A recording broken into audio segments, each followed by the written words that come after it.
Hello students, good morning. आज का हमारा पाठ है कबीर की साखियाँ। पाठ 9 कबीर की साखियाँ। कबीरदास ने कुछ साखियाँ लिखी हैं। कबीरदास हिंदी साहित्य के भक्ति काल के संत थे। उन्होंने कभी अपने बारे में कुछ नहीं लिखा, कुछ नहीं कहा, सिर्फ सुधारक और साधक का काम किया, एक तरह से कि समाज को किस तरह सुधारा जा सकता है, ये काम किया उन्होंने।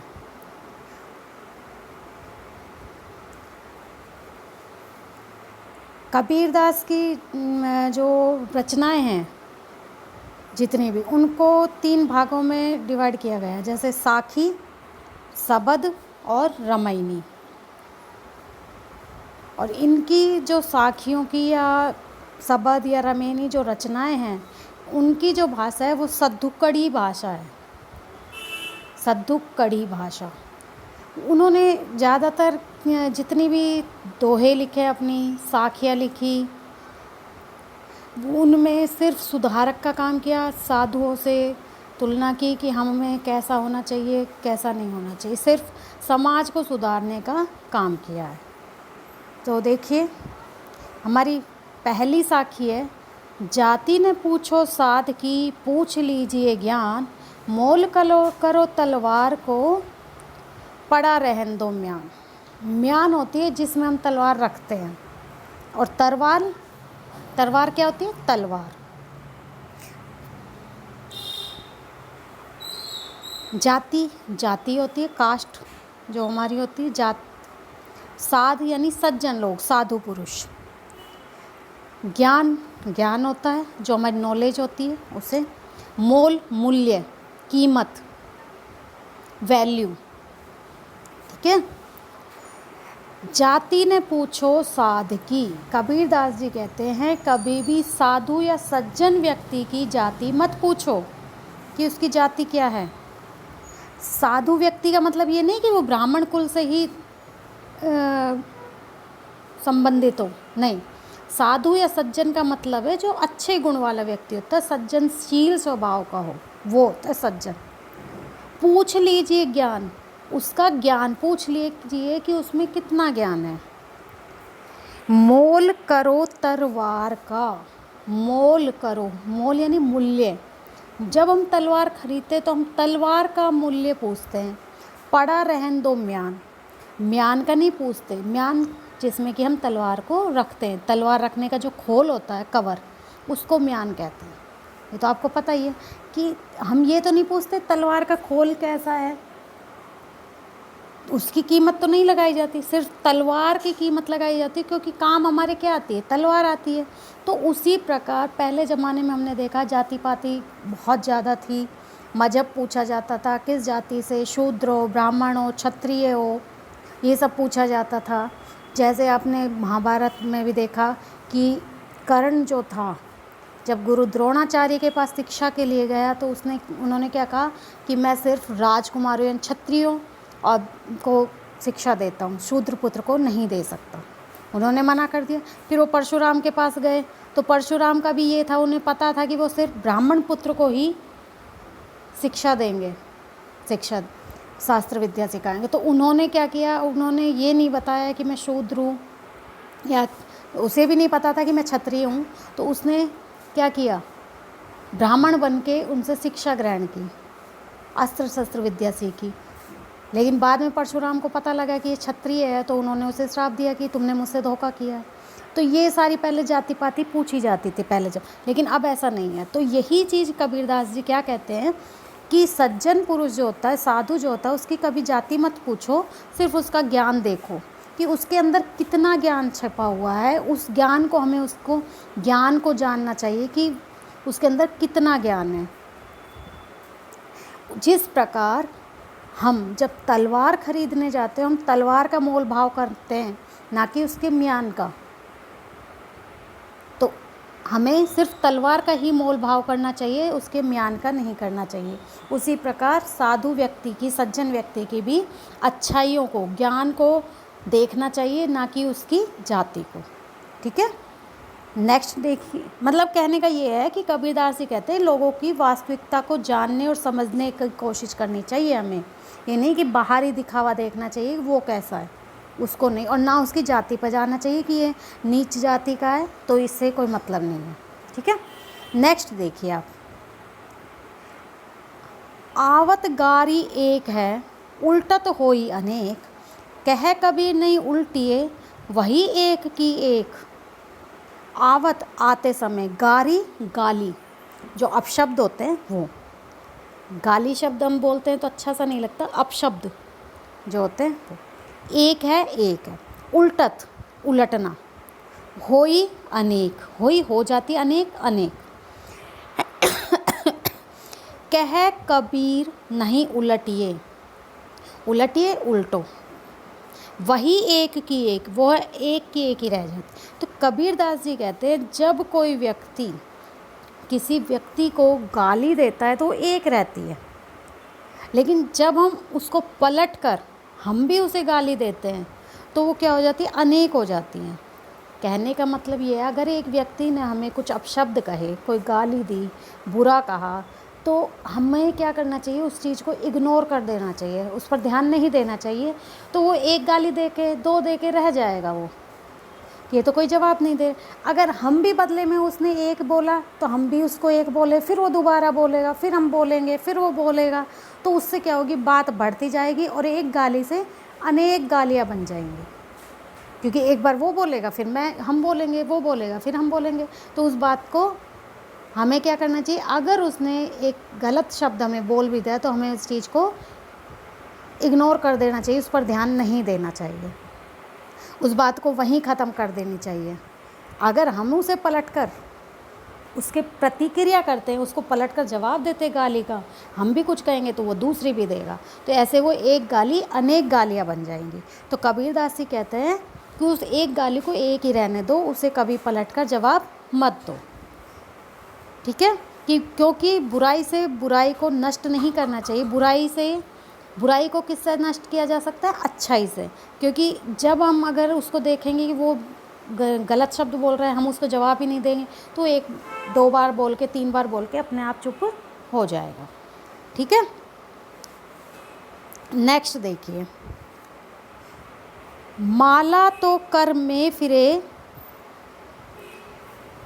जीबी फिरे मुख माही, मनुआ तो दहु दिशी फिरे यह तो सुमिरन नाही। माला तो कर, कर होता है हाथ, कर होता है हाथ, फिरे फिरती है, हाथ में हम माला फेरते हैं, आपने देखा होगा हमारे घर में जो बड़े बुजुर्ग होते हैं, पूजा पाठ करते हैं, वो रुद्राक्ष की जो माला होती है उसको हाथ में लेके मंत्र का जाप करते और माला को हाथ से फेरते जाते। जीभ ही जीभ फिरे फिरती है, मुख मुँह में, माही में, माही में। और जब हम माला को हाथ से फेरते हैं तो मुंह से जब मंत्र का उच्चारण करते हैं कोई भी, तो उससे हमारी जीभ भी मुंह के अंदर फिरती रहती है, यानी जीभ चलेगी तभी तो मंत्र बोलेंगे। मनवा मन, तो दहु दसों, दिशी दिशाओं में, डायरेक्शन जो होती है। फिरे फिरई फिरता है, यह तो सुमिरन नाही, सुमिरन यानी स्मरण करना है, सुमरन करना भगवान का, उसे कहते हैं सुमिरन। ठीक है, अब कबीरदास जी इसमें क्या कहते हैं कि जब मनुष्य पूजा पाठ करता है तो पता क्या होता है उसका, कि माला तो कर में फिरे, यानी उसकी जो माला है वो तो हाथ में घूमती है, यानी उसको माला को उंगली में पकड़ के वो घुमाता रहता है, उसको तो हाथ में घूमती रहती। और जीभ ही फिरे मुख माही, और जो जीभ है वो मुंह में फिरती रहती है, क्योंकि जब हम मुंह से मंत्र का उच्चारण करते हैं तो जीभ भी हमारी घूमती रहती है मुंह में।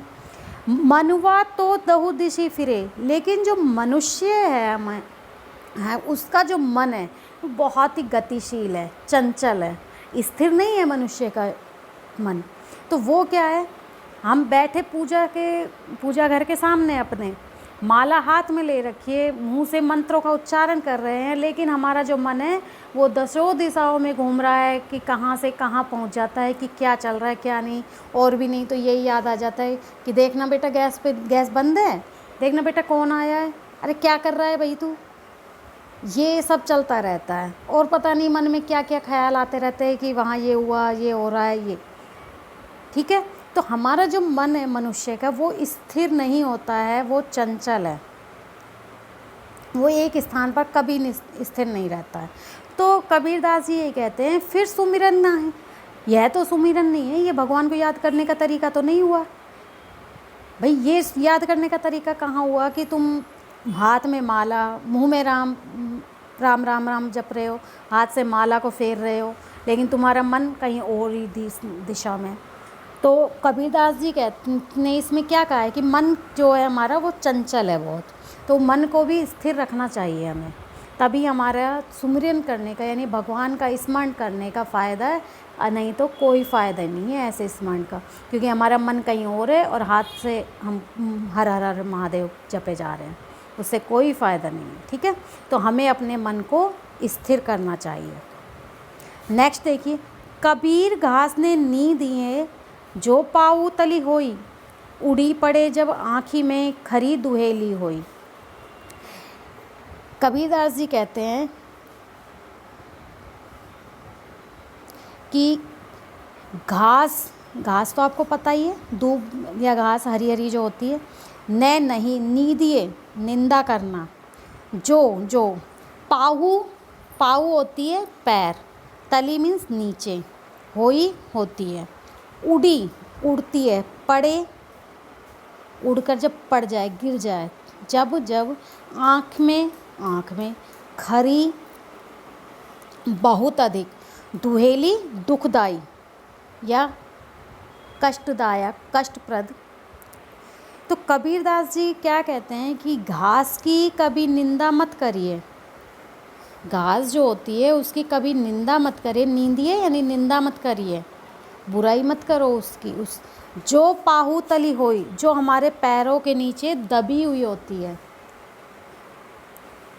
इससे कहने का मतलब क्या हुआ कि कभी भी अपने से छोटे लोगों का, गरीब लोगों का कभी उसकी बुराई या निंदा नहीं करनी चाहिए कभी भी, कि ये हमसे छोटे हैं। क्यों? क्योंकि देखो, उड़ी पड़े जब आँख में, कि जब घास सूख जाती है और जब वो उड़कर हमारी आँख में पड़ती है, घास सूखने पर क्या बन जाती है? तिनका। और तिनका अगर हमारी आँख में गिर जाए तो क्या होता है? बहुत ज़्यादा दुखदाई हो जाता है, आँख लाल हो जाती है एकदम, उसमें आंसू आने लग जाते हैं। आपने देखा होगा कभी, जब हमारी आँख में उड़कर चलते चलते अगर कुछ गिर जाता है तो हमारा हाल बेहाल हो जाता है, बहुत बुरा हाल जाता है। और एक छोटा सा तिनका हमें इतना ज़्यादा दुख देता है जिसकी कोई सीमा नहीं होती। तो इसीलिए कबीरदास जी कहते हैं कभी भी अपने से छोटे व्यक्ति को, निर्धन व्यक्ति को कभी भी उसकी बुराई नहीं करनी चाहिए, उसकी निंदा नहीं करनी चाहिए, और ना ही कभी किसी को अपने से छोटा समझना चाहिए, क्योंकि कभी कभी छोटा व्यक्ति भी बहुत ही काम का होता है। वो अगर कुछ कर दे ऐसा तो हम पछताने के अलावा कुछ नहीं कर सकते। क्योंकि जैसे घास का एक तिनका, अगर जिस घास को हम अपने पैरों से दबा कर चलते हैं, उस घास का तिनका भी अगर हमारी आँख में गिर जाता है तो हम हाल बेहाल हो जाता है, हमारा आँख में बहुत दर्द होता है। ठीक है, तो इसमें कबीरदास जी क्या कहते हैं कि हमें किसी की भी निंदा नहीं करनी चाहिए, किसी की बुराई नहीं करनी चाहिए। नेक्स्ट देखिए, हमारा लास्ट है, जग में बैरी कोई नहीं, जो मन शीतल होए, या आपा को डारी दे, दया करे सब होए। जग में बैरी होता है दुश्मन, और जग होता है संसार। कोई नहीं होता, कि संसार में दुश्मन कोई नहीं होता। जब मन शीतल क्या होता है? ठंडा, शीतल हो। अगर हमारा मन शीतल है, ठंडा है, तो इस संसार में कोई हमारा शत्रु नहीं है। यानी कि जो व्यक्ति धैर्यवान होता है, पैसेंस जिसके अंदर होता है, शीतल यानी कि ठंडे स्वभाव का होता है, उसका इस संसार में कोई दुश्मन नहीं होता। क्योंकि अगर अभी मैंने फर्स्ट उसमें तुम्हें बताया पहली साखी में कि जब अगर कोई हमें एक गाली देता है और हम उसको प्रतिक्रिया नहीं करते, क्योंकि प्रतिक्रिया वही इंसान करेगा जो उग्र स्वभाव का होगा, गर्म दिमाग का, उसे तुरंत गुस्सा आ जाएगा, धैर्य तो होता नहीं है उसके अंदर, उसे तुरंत गुस्सा आ जाएगा, वो तुरंत जवाब देगा, तो उससे बात बढ़ जाती है। तो यही चीज़ इसमें कबीरदास जी कहते हैं कि अगर हमारा मन शीतल है, हम धैर्यवान है, दयावान है, तो हमारा इस संसार में कोई शत्रु नहीं है। कि कोई अगर एक वर्ड बोल भी देता है हमें गलत, तो हमें उसका जवाब अगर हम नहीं देंगे, शांति से चुपचाप चले जाएंगे वहाँ से, तो वो बात वहीं रह जाएगी। तो इसीलिए वो व्यक्ति भी उसका शत्रु नहीं रहता। या आपा को डारी दे, आपा होता है अहंकार, घमंड, स्वार्थ, ठीक है। डारी दे, छोड़ दें या त्याग दे। दया करई सब कोय, और सब पर दया करे, ठीक है। या फिर हे मनुष्य, कबीरदास जी कहते हैं कि मनुष्य को क्या करना चाहिए, अपना घमंड, अपना स्वार्थ, अहंकार को त्याग देना चाहिए, छोड़ देना चाहिए, और सब पर दया करनी चाहिए। सबसे, दया का मतलब प्रेम भाव, दया का गुण इंसान में होना चाहिए कि सबसे प्रेम से बातें करे, सबके प्रति दया करे। तो इस श्लोक में क्या कहता है कि कबीरदास जी क्या कहते हैं कि अगर मनुष्य का मन शीतल होगा, ठंडा होगा, तो उसका इस संसार में कोई शत्रु नहीं होगा। तो इसलिए मनुष्य को क्या करना चाहिए, अपना गुस्सा, अपना अहंकार, अपना स्वार्थ, सब कुछ त्याग कर सब पर दया, प्रेम भाव रखना चाहिए। तो मनुष्य को अपना क्रोध को शांत करके सभी से प्रेम और सदाचार से जीवन बिताना चाहिए। सभी के साथ प्रेम, दया और सदाचार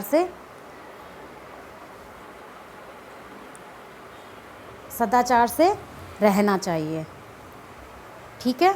ये हमारी थी कबीर की साखियाँ। आपने पढ़ी, आपको समझ आई, हमने इसको समझा दिया। और फिर भी अगर कोई डाउट हो तो आप मुझे बताना कैसी आपको वीडियो लगी। Thank you.